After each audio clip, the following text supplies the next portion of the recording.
Parler de la frappe justement sur ce camp de réfugiés de Jabalia. Il était 14h24 précisément hier lorsque un missile a atterri sur le nord de la bande de Gaza. Une frappe qui a été rapidement revendiquée par l'armée israélienne et qui a touché un bastion du Hamas. On est donc ici à Jabalia, à quelques kilomètres au nord de la ville de Gaza, et des images nous sont parvenues. Elles ont été relayées là encore par l'armée israélienne et on voit, elles sont prises notamment par des drones et un avion. Les images donc de cette frappe, un avion militaire probablement à F-16 guidé par les renseignements du Shin Bet qui ont donc permis de frapper ce site. Et quelques heures plus tard, image désormais de ces dégâts. Les dégâts de cette frappe, on voit ce cratère très important de plusieurs mètres de profondeur et avec ces dizaines, ces centaines d'habitants qui tentent de retrouver de potentiels rescapés.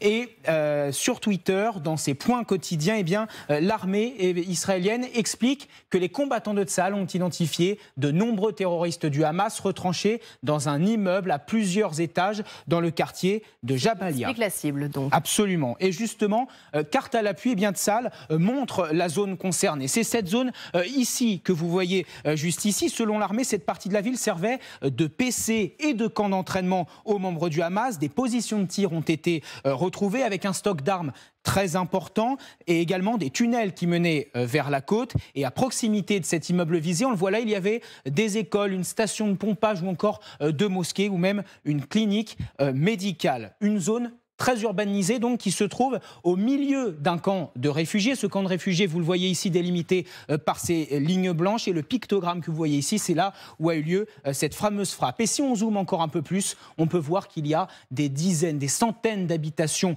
autour donc de ce lieu. Alors sachez que selon le Hamas, plus de 20 bâtiments ont été détruits. Avant l'appel à l'évacuation, ce camp de réfugiés comptait plus de 116 000 réfugiés, c'est-à-dire avant le 7 octobre, date du début de l'offensive du Hamas contre Israël. Et cette frappe, justement, aurait fait plus de 50 morts. 7 otages, on l'a appris il y a quelques instants, seraient morts dans cette frappe israélienne, dont 3 étrangers. Je vous propose d'ailleurs d'écouter le colonel Rafovitch, porte-parole de l'armée israélienne. Il était hier soir sur notre antenne. Les morts aujourd'hui dans cet immeuble du Hamas sont en grande majorité, je dis bien, des hommes du Hamas de la branche Nourba. On a demandé depuis 3 semaines à Jabalia et à tous les habitants du nord de la ville de Jabalia, du nord de Gaza, de quitter le nord pour aller vers le sud à cause des combats. Alors précisons que l'armée israélienne ne précise évidemment pas où elle frappe, ni quand elle frappe, mais vous l'avez entendu, il y a eu de nombreux appels à l'évacuation sur ces zones-là du nord de la bande de Gaza. Dernière information, hier en fin d'après-midi, l'armée israélienne a une nouvelle fois réitéré son appel à l'évacuation du nord de la bande de Gaza. L'armée israélienne qui a revendiqué cette frappe en donnant un nom de cible atteinte. Oui, absolument. Ibrahim Biari, le voici. C'est l'une des têtes pensantes de l'organisation terroriste du Hamas. Il est commandant du bataillon de Jabalia et il a dirigé, notamment selon l'armée israélienne, l'ensemble des combats dans le nord de la bande de Gaza.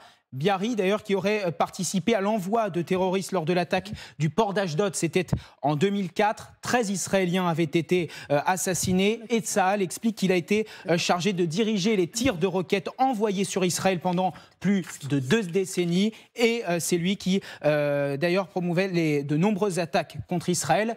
Précisons que le Hamas a nié la mort de Biari. Regardez, communiqué hier soir, c'est une fausse déclaration et cela n'a aucun fondement. L'ennemi tente de justifier son crime odieux contre des civils dans le camp de Jabalia. Alors ce que l'on peut se demander ce matin, c'est si cela peut avoir des conséquences sur les potentielles négociations, sur la libération des otages. Le Qatar, qui joue un rôle très important dans cette situation, s'est exprimé via son ministre des Affaires étrangères. L'extension des attaques israéliennes dans la bande de Gaza, civiles, y compris les hôpitaux, les écoles, les zones habitées et les abris pour personnes déplacées, constitue une escalade dangereuse des affrontements et compromettra l'effort des médiations. Sachez également que l'Arabie Saoudite a quant à elle condamné avec la plus grande fermeté ces bombardements sur la bande de Gaza et particulièrement sur ce camp de Jabalia. Merci infiniment Mathieu Karman et en effet Magali, est-ce que quand le Qatar dit que ça compromet les efforts de négociation,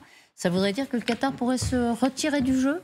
Non, mais ça veut dire qu'il est obligé de prendre en considération l'émotion qu'il y a dans le monde arabe, parce que ces images, évidemment, elles sont diffusées partout et on voit bien les réactions outrées que l'on peut entendre. Alors en Arabie Saoudite, comme le disait Mathieu, mais c'est partout, c'est dans le monde entier. Ça va jusqu'en Amérique du Sud où certains pays ont rappelé ont demandé l'expulsion des ambassadeurs israéliens. Donc les Qataris sont obligés de prendre en compte cette dimension-là.